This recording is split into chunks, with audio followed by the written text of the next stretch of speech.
Ministries of Education and Interior are joining forces to stem the spread of arson incidents in secondary schools in the country. The two ministries are setting up a special investigation team to get to the bottom of the trend that has seen schools lose tens of millions of shillings through infrastructure destruction. Education Cabinet Secretary Fred Matiang'i, who appeared before the Senate's Education Committee, is also pushing for the formation of a strong parents association. NTV's Brenda Wanga with that report. This week is the worst one.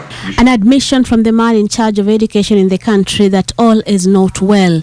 So far, 70 schools have fallen victim to the cases of school fires and destruction of property.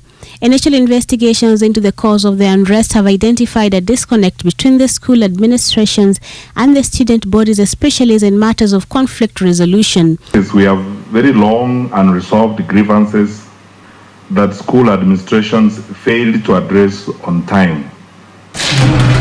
That, alongside the issues of drug abuse, disharmony between principals and their deputies and teachers, is adding fuel to the fire that is spreading in schools. Even our children are clustering and thinking in clan and ethnic terms. It is not right, and that's not the way we need to go. So the process of delocalizing school headships is the right thing to do. Let public servants work anywhere in the country.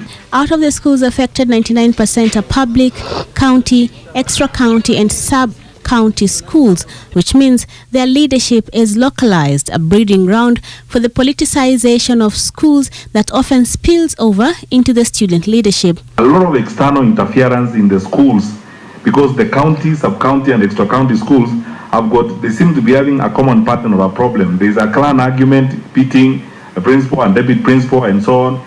The ministries moved to institute and implement measures to curb exam cheating, like limiting interaction between the student body and outsiders, parents included, in the run-up to the examination period, and the change in the school calendar has been blamed for the rise in indiscipline cases in schools. Who is trying to drag the issues that we are dealing with right now, school unrest, to term dates, is both lying and escapist, because when 98 schools banned by this time last year, we had not even announced the changes on the term date.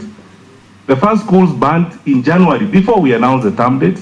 As solutions to the school unrest are being sought, focus now shifts from the schools and the infrastructure therein to the corridors of justice, with the government now turning its attention on the investigation, prosecution and conviction of those suspected to have been responsible for the arson attacks in schools.